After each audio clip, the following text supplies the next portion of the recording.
are. They just hit me up on a straight up email on Facebook. And they were like, yo, you know, we're here for Burning Man. We're doing some tour spots. You know, we want to come to you. We want to come to Philly. We want to put it down. And yo, that was like a week and a half ago. Alright? We had like 11 days to put this bitch together. Alright? But I saw you guys and I saw what you do, and there's some original, real shit. There's not much real shit going on. Especially these days and times. Yo. Clench your butt cheeks together, because we about to get fucking serious up in this building.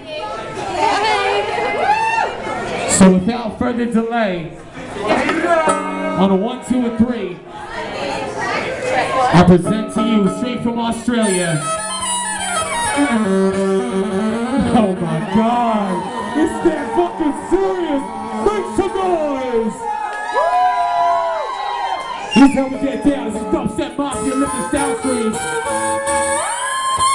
I present to you Dysphemik and the lovely Miss Eliza. Do your thing.